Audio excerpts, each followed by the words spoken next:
some people respond really well to progesterone. So, you know, in the early days, where if you've got really heavy periods, for example, and you haven't got flushes and sweats or so many of the estrogen related type symptoms, you might be more anxious, you might not be sleeping, your periods are heavy. That's quite often like because progesterone goes first. So it's not like kind of the normal course of events, but for me, it's like I want to understand what is going on with this person, and I wouldn't hesitate to try progesterone first and see, is that going to help? Because there's no point jumping straight in with estrogen if they haven't got all those symptoms going on. Also, the addition of testosterone, another contentious point. It's not just, in my opinion, it's not just about libido or an energy. There's so much more. And it also acts to, it's kind of an estrogen saver, if you like. So if you add in testosterone, if it's needed, if it looks like it's needed, it does need monitoring. But it might mean that that person doesn't need quite as much. And I keep hearing, even from a gynecologist, about progesterone increasing the risk of breast cancer. Well, actually, progesterone being a body identical, studies haven't been able to show that it does. And it doesn't help when you've got the doctors with, you know, believing in a lot of these myths, which, you know, poor women, you know, that don't know where to turn, left, right, or centre for the correct advice. And, you know, and definitely that 2002 study was, you know, it's just blanketed where so many women stopped having HRT, and it didn't reduce the risk. It didn't reduce the incidence of breast cancer. That continues to go up.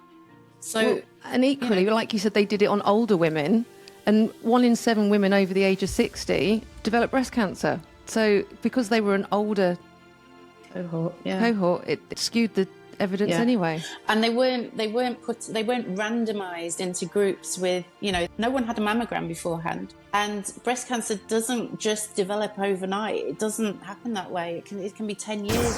There's a lot of changes, and there's some estimation is about somewhere between 40 to 50% of us will become insulin resistant. And what that means is you're making more and more insulin to try and get rid of this sugar, but your cells won't allow the sugar in. It doesn't matter. So it's resistant. So it's like not working anymore. So you can have all this insulin. We don't really want all that insulin at all, but it's still not pushing the sugar into the cells as well. So everything is changing. Our gut microbiome is changing, and that's really important as well. And cholesterol, the way we deal with our cholesterol. So the good cholesterol kind of gets lower and the bad cholesterol kind of gets higher.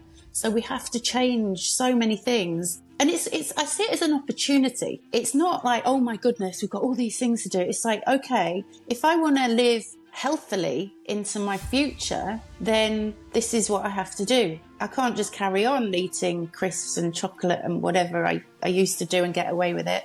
I've got to really think about how I'm nourishing my body and where that's going and where that's going to take me in the future. I'm not saying that everyone that gets a urinary tract infection when they're older gets sepsis, but I read a paper fairly recently, like a scientific paper, that was basically saying vaginal estrogen reduces mortality. So it's saying by using vaginal estrogen, you're less likely to die. And I'm like, well, that's a bit dramatic. What on earth are they talking about? And they were actually talking about the risk of sepsis. And it can prevent that. So, you know, people think of infection and they think, well, antibiotics, lovely.